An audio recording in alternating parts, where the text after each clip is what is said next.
This is Tom Robleski, the political editor of the Staten Island Advance. We're with City Councilman James Oddo in his district office here on Staten Island.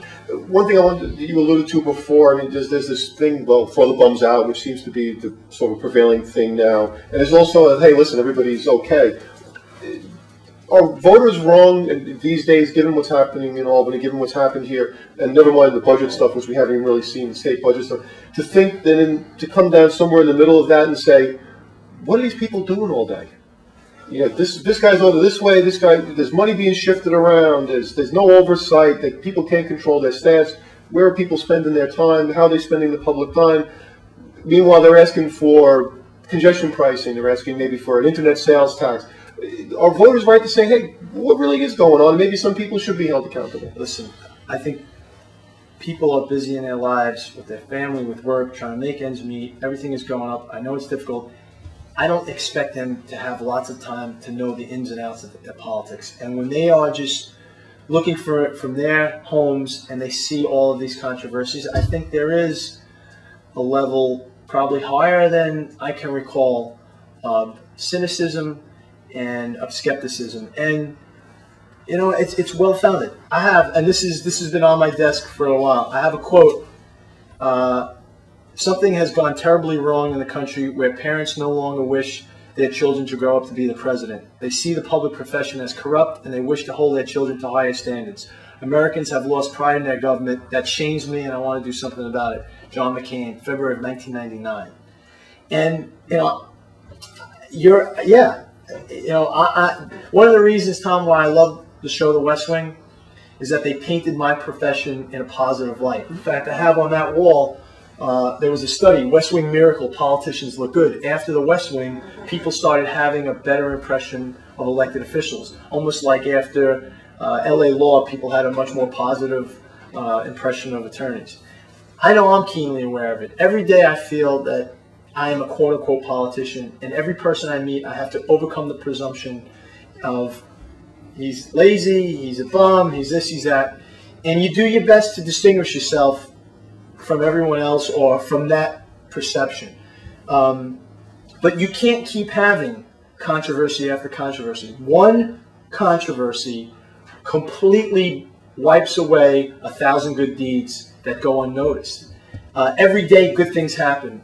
Not only in this office, not only in the elected officials' office across the city. They're good people in politics. I've been in, again, for close to 2 decades, and I've seen lots of good people who are dedicated. And with one controversy, 1,000 things that they've done in their career get wiped out by that. And so I understand the level of cynicism. But at the end, for me, what you're left is you start every day and making sure that the people you interact, whether it's on that computer with email, whether it's on the phone, people come to the office, they leave with the belief where they may not like my personality, they may not like my temperament, they may not agree with the policies but they know they got an honest day's work, they were heard, and that there's somebody there who's going to try to help them.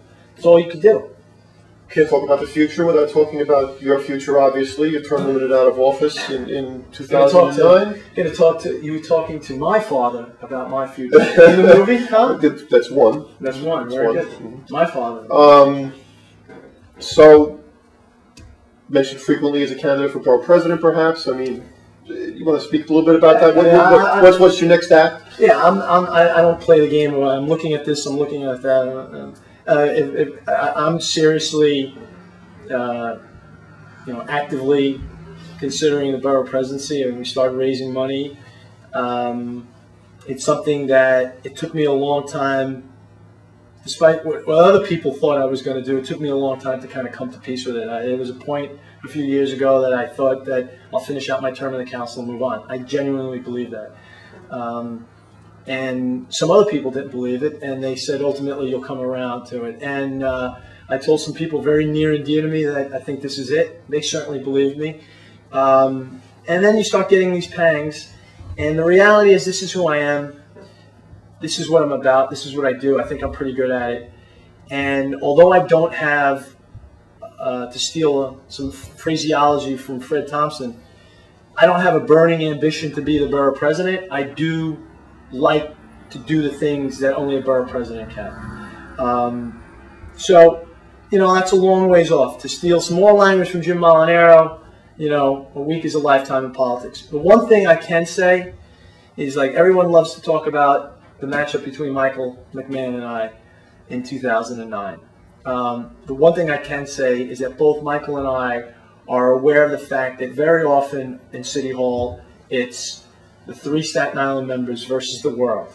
And for 6+ years, Mike and I have been very good partners together. I think we've done a lot of good things. We're aware that we have 2 budgets left. So even if we do run against each other, we're very much aware of the fact that we have to work together for a long time. The campaign season, if it comes to pass, will be the campaign season.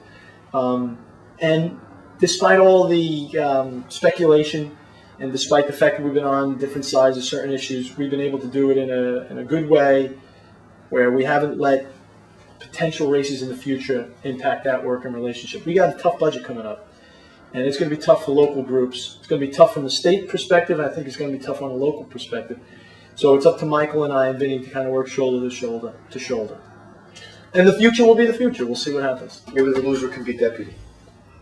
Wouldn't that be it? Wouldn't that be bipartisan a, administration, first in history. I think I saw that on the West Wing one day. I don't know if art will imitate life, but it often does.